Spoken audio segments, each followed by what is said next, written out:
안녕하세요. 박진만의 중국 로봇 리포트의 박진만입니다. 네, 제가 2000년에 처음으로 중국이랑 무역 사업을 시작했거든요. 그리고 2007년부터는 아예 상하이에 넘어가서 한 3년간 살면서 사업을 했습니다. 그때만 해도 중국은 진짜 뭐랄까 그야말로 세계의 공장이었죠. 어딜 가나 그냥 젊은 사람들이 막 넘쳐났고 식당에 가면 서비스가 조금 느려도 그게 뭐 당연한 그런 풍경이었어요. 그런데 와, 20년이 훌쩍 지난 지금 있잖아요. 제가 보는 중국은 완전히 다른 나라가 됐습니다. 오늘 여러분과 함께 살펴볼 이 자료, 2025년 중국 푸드테크 로봇 시장 개괄 및 투자 전략. 이걸 보고 있으면 정말 격세지감을 느낍니다. 제가 요즘은 중국의 여러 로봇 기업들이랑 직접 협력해서 다양한 아이템들을 국내에 수입도 하고 또 한국 기업들 컨설팅도 해주고 있는데요. 이 현장에서 느끼는 변화의 속도는요, 이 자료에 나온 숫자보다 훨씬 더 빠르고 거대합니다. 오늘은 바로 이 자료를 바탕으로 해서 제가 지난 25년간 중국 현장에서 직접 몸으로 부딪히면서 봐온 그 경험을 녹여서 진짜 중국의 로봇 이야기를 아주 현실감 있게 풀어드리겠습니다. 자, 먼저 시장의 전체적인 그림부터 한번 보시죠. 이 자료 2페이지를 보시면 숫자들이 많아서 좀 복잡해 보일 수 있는데 딱 세 가지만 기억하시면 됩니다. 첫째, 2025년 중국 서비스 로봇 시장 규모가 73억 달러, 우리 돈으로 약 10조 원에 육박합니다. 그리고 앞으로 10년간 연평균 15%씩 성장할 거라는 전망이에요. 와, 엄청나죠? 둘째는 그중에서도 특히 이 요리 로봇 시장은 연평균 18%가 넘는, 그러니까 더 가파른 속도로 성장하고 있다는 거고요. 셋째, 그리고 이게 가장 중요한 포인트입니다. 전 세계에서 출하되는 상업용 서비스 로봇 100대 중에 무려 85대가 중국 기업 제품이라는 사실입니다. 이게 뭘 의미할까요? 단순히 시장이 크다는 걸 넘어서 중국이 이 분야의 표준과 규칙을 만들어가는 말 그대로 게임 체인저가 되었다는 뜻입니다. 아니, 왜 이렇게 됐을까요?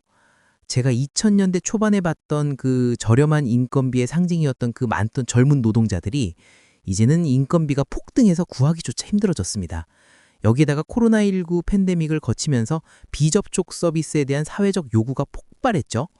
바로 이 타이밍에 인공지능하고 자율주행 기술이 딱 무르익으면서 로봇 도입은 더 이상 선택이 아닌 생존의 문제가 된 겁니다. 그렇다면 과연 어떤 회사들이 이 거대한 시장을 이끌고 있을까요? 자료에는 한 18개 대표 기업이 소개되어 있는데요. 제가 현장에서 직접 보고 이건 정말 무섭다라고 느꼈던 몇몇 회사 이야기를 좀 해드릴게요. 가장 먼저 푸드 로보틱스, PUD 로보틱스를 빼놓을 수가 없죠.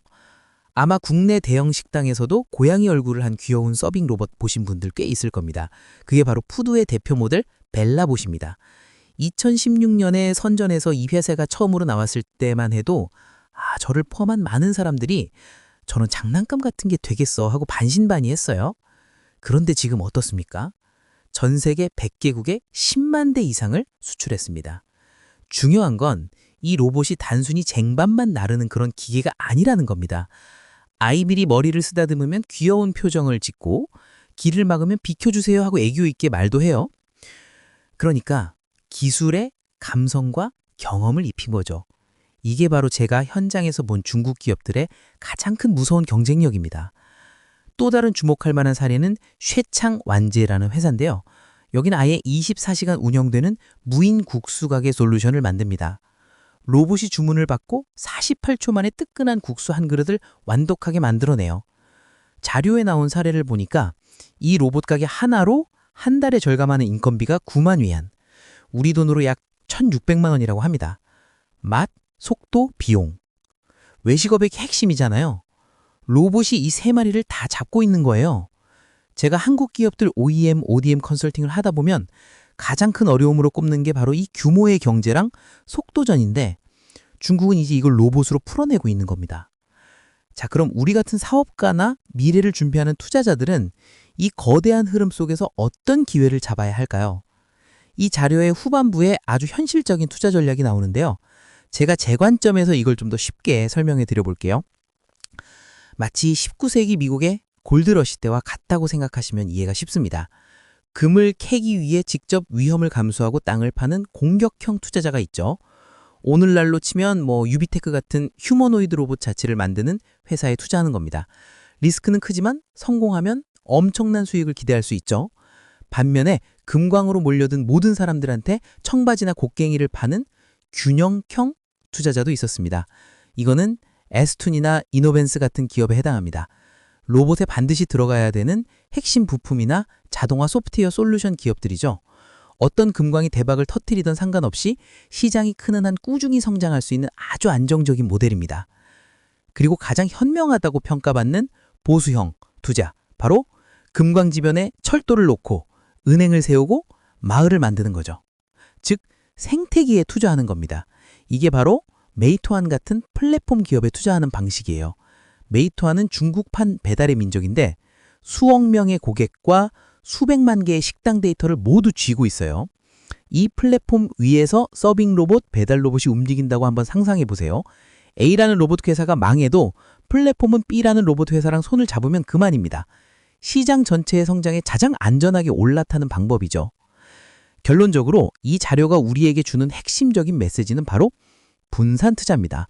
로봇을 직접 만드는 하드웨어 기업과 그 로봇들이 마음껏 뛰놀 수 있는 플랫폼에 함께 투자해서 리스크는 낮추고 성장의 과실은 함께 취하라는 아주 실용적인 조언인 거죠.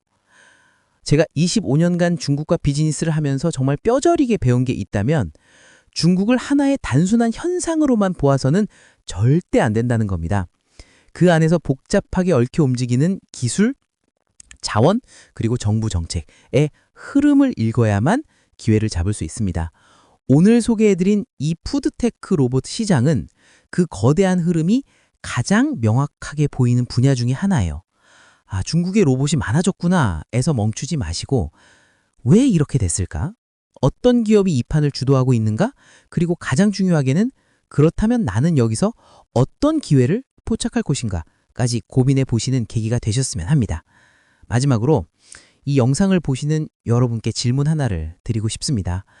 만약 여러분이 지금 식당이나 카페 혹은 어떤 형태의 사업체를 운영하고 계신다면 오늘 이야기 나눈 로봇 기술 중에서 어떤 것을 가장 먼저 도입하고 싶으신가요? 그리고 그 이유는 무엇인가요? 댓글로 여러분의 현실적인 생각을 공유해 주시면 저도 함께 읽고 고민하면서 좋은 인사이트를 나눠보도록 하겠습니다.